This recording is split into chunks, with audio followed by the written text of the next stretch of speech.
Hi everyone, this video is meant to help you out with question number 1 on the review.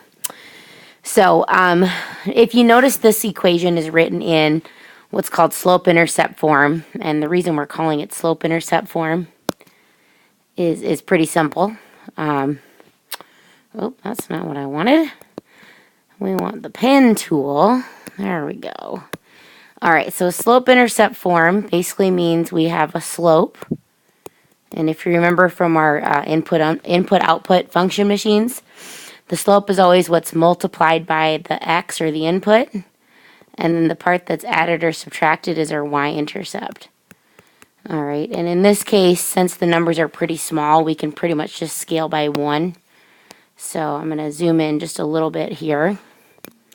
And we're going to have a y-intercept of 5, so that means on the y-axis, which is our vertical axis, we're going to count up from 0, 1, 2, 3, 4, 5, and right here we will put a point to represent our initial position, or our y-intercept.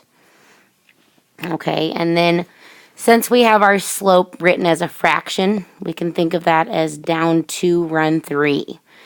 So it's a decrease of 2 for every 3 units that the x-axis increases. So if we kind of follow that, starting at the y-intercept, I'm going to go down 1, down 2, and then I always increase my x-axis to the right.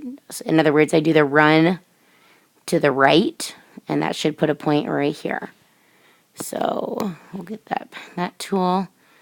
Down 2, run 3 will be right here. And then if we replicate that pattern a few times,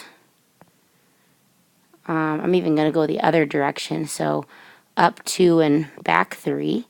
That should be enough points to really generate a line. And so let's see if I can find that line tool. There we go.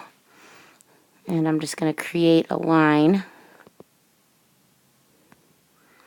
And it's kind of goofy how it makes me do this, but we can click on that line, and then I need to rotate it basically right there, and now it covers up those points.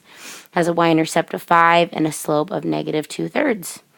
If you missed this question, bring your paper back up and kind of explain what you learned or what you did incorrectly, and hopefully it's making more sense.